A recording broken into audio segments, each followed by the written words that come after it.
आत्ताची मोठी breaking news. अखेर अनगर अप्पर तहसील कार्यालय रद्द। आमदार राजू खरे व मोहोळ बचाव संघर्ष समिती व मोहोळ वकील संघटनेला यश। अनगर अप्पर तहसील कार्यालय रद्द करण्याचा हायकोर्टाचा आदेश।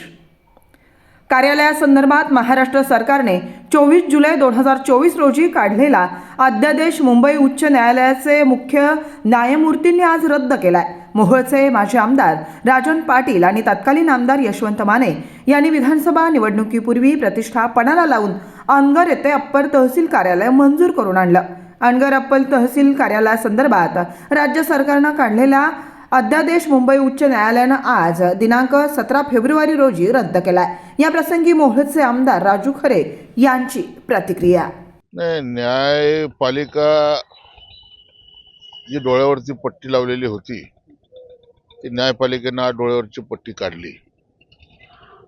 गेल्या 7-8 महिन्यापूर्वी महाराष्ट्र सरकारनं आणि माजी आमदार राजन पाटील व माजी आमदार यशवंत माने यांनी अत्यंत निजामी पद्धतीचा निर्णय घेतला आणि मोहोळ शहरामध्ये राष्ट्रीय महामार्ग क्रमांक 9 वर असणारं हे सुंदर शहर, या शहराची बाजारपेठ उद्ध्वस्त करण्याचा निर्णय घेतला आणि मोहोळ तहसील कार्यालयाचं विभाजन करून अनगर अप्पर तहसील कार्यालय हे नव्यानं मंजूर केलं।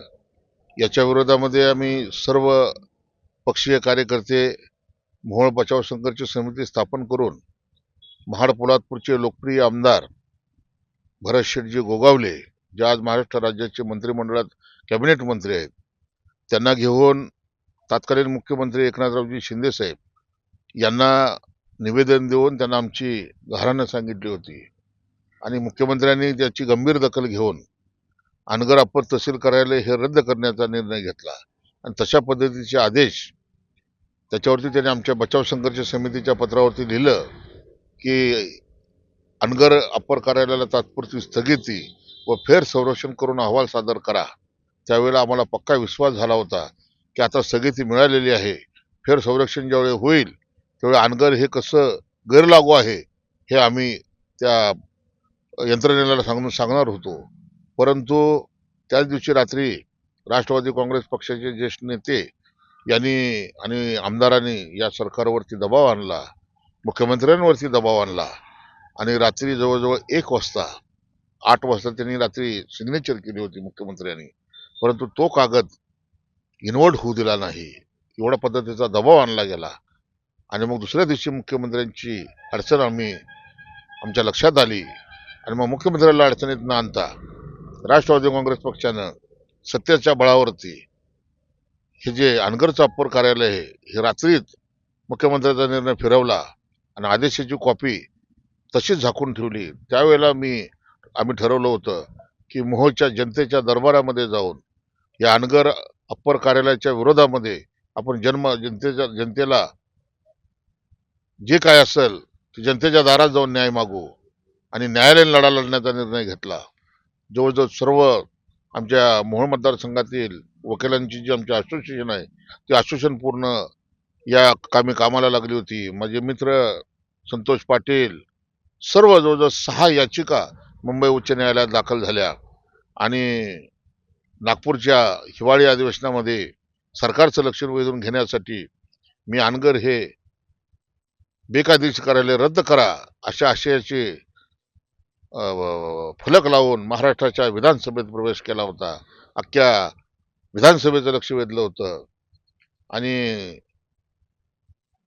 ज्या वेळेला या अनगरच्या विरोधामध्ये 20 नोव्हेंबरला महाराष्ट्र विधानसभेच्या निवडणुका झाल्या आणि 23 नोव्हेंबरला निकाल लागला, त्यावेळेला हा अनगरकरांच्या विरोधामध्ये कौल होता। तब्बल मला 30,202 सव्वा लाख मतं पडली आणि अनगर अप्पर तहसील कार्यालय जी समाविष्ट करण्यात आलेली 40 गावं होती, या गावामधून जवळजवळ मताचा पाऊस माझ्यावरती पडला होता आणि आम्ही पूर्ण निवडणुकीच्या या रणधुमाळीमध्ये मोहोळकर जनतेला शब्द दिला होता की 3 महिन्याच्या आत आम्ही अनगर अप्पर तहसील कार्यालय रद्द करणार।